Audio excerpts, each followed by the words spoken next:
Hi friends, ಕೃಪಾ ಪುಷ್ಪ cooking ಚಾನಲ್ಗೆ ಸ್ವಾಗತ. ಎಲ್ಲರಿಗೂ ಶ್ರಾವಣ ಮಾಸದ ಮೊದಲ ಹಬ್ಬ ನಾಗರ ಪಂಚಮಿಯ ಶುಭಾಶಯಗಳು.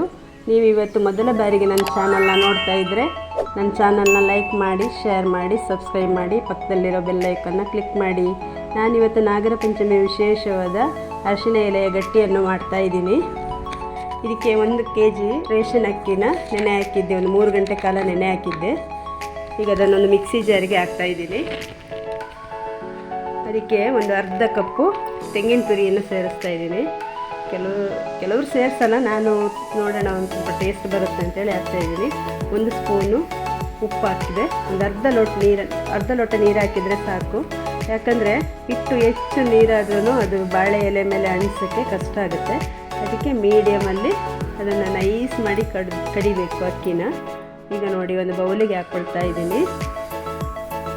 ಈಗ ಒಂದು ಪಾನಲ್ಲಿ ಎಳ್ಳು, ಒಂದು ಅರ್ಧ ಕಪ್ಪು ಎಳ್ಳು ತೊಗೊಂಡಿದ್ದೀನಿ. ಅದನ್ನು ಬಿಸಿ ಮಾಡ್ತಾ ಇದ್ದೀನಿ.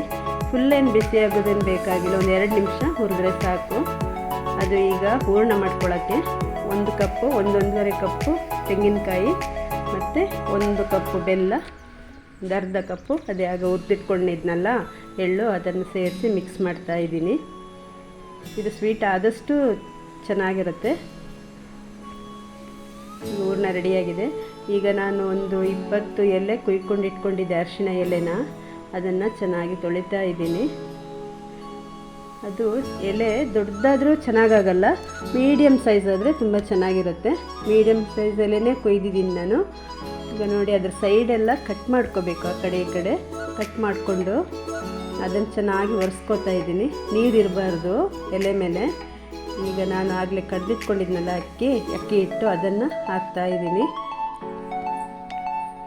ನಾನು ಯಾವಾಗಲೂ ಈ ಥರ ಅಂದರೆ ಸ್ವಲ್ಪ ನೀರು ಮಾಡಿ ಅದನ್ನು ಒಲೆ ಮೇಲೆ, ಒಂದು ಬಾಣಲಿ ಮೇಲೆ ಸ್ವಲ್ಪ ಬಿಸಿ ಮಾಡಿ, ಸ್ವಲ್ಪ ಗಟ್ಟಿ ಆದಮೇಲೆ ಈ ಎಲೆ ಮೇಲೆ ಅಂಟಿಸಿ ಹಾಕ್ತಾಯಿದ್ದೆ. ಈ ಸಲ ಈ ಥರ ಮಾಡುವ ಅಂಥೇಳಿ ಸ್ವಲ್ಪ ನೀರಾಗಿದೆ ಆದ್ರೂ ಅದನ್ನು ಎಲೆ ಮೇಲೆ ಉಯ್ದರೆ ಅದು ಕೆಳಗೆ ತನಕ ಇಳಿಬೇಕು. ಆ ಥರ ಮಾಡಿ ಅದ್ರ ಮೇಲೆ ಹೂರ್ಣ ಹಾಕಿ ಮಡ್ಚಿಡ್ತಾ ಇದ್ದೀನಿ.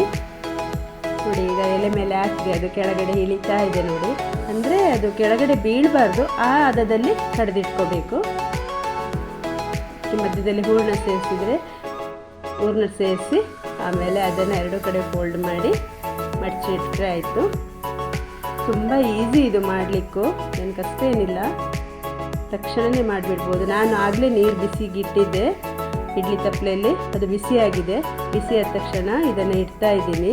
ಬಿಸಿ ಕುದ್ದಾಗ ನೀರು ಕುದೀತಾ ಇರಬೇಕಾದ್ರೆ ಇಟ್ಟರೆ ತಕ್ಷಣ ಆಗಿಬಿಡುತ್ತೆ, ಬಿಸಿ ಆಗುತ್ತೆ. ಇದನ್ನೊಂದು 20 ನಿಮಿಷ ಬೇಯಿಸಿದ್ದೀನಿ. 20 ನಿಮಿಷ ಸಾಕು, ಬೆಂದುಬಿಡುತ್ತೆ. ನೋಡಿ, ಈಗ ಇದು ಬೆಂದಾಗಿದೆ. ಇದನ್ನೊಂದು ತಟ್ಟೆಗೆ ಹಾಕ್ಕೊಳ್ತಾ ಇದ್ದೀನಿ.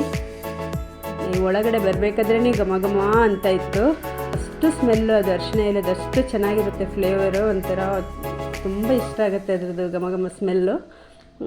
ಆನಂತರ ತೆಗೆದು ನಾನು ಇದಕ್ಕೆ ಪ್ಲೇಟಿಗೆ ಹಾಕಿ ಅದ್ರದ್ದು ಎಲೆ ಎಲ್ಲ ತೆಗಿತಾ ಇದ್ದೀನಿ. ಮೇಲ್ಗಡೆದು ಎಲೆ ತೆಗೆದಾದ ನಂತರ ಅದನ್ನು ನೋಡಿ ಎಷ್ಟು ಚೆನ್ನಾಗಾಗಿದೆ ನೋಡಿ.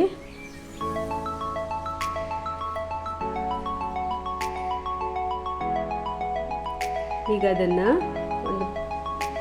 ನೋಡಿ ಎಷ್ಟು ಚೆನ್ನಾಗಾಗಿದೆ, ಒಳಗಡೆ ಎಲ್ಲ ಸೇರಿಕೊಂಡಿದೆ ನೋಡಿ, ಸ್ಮೂತಾಗಿ ಈಗ ಆಗಿದೆ.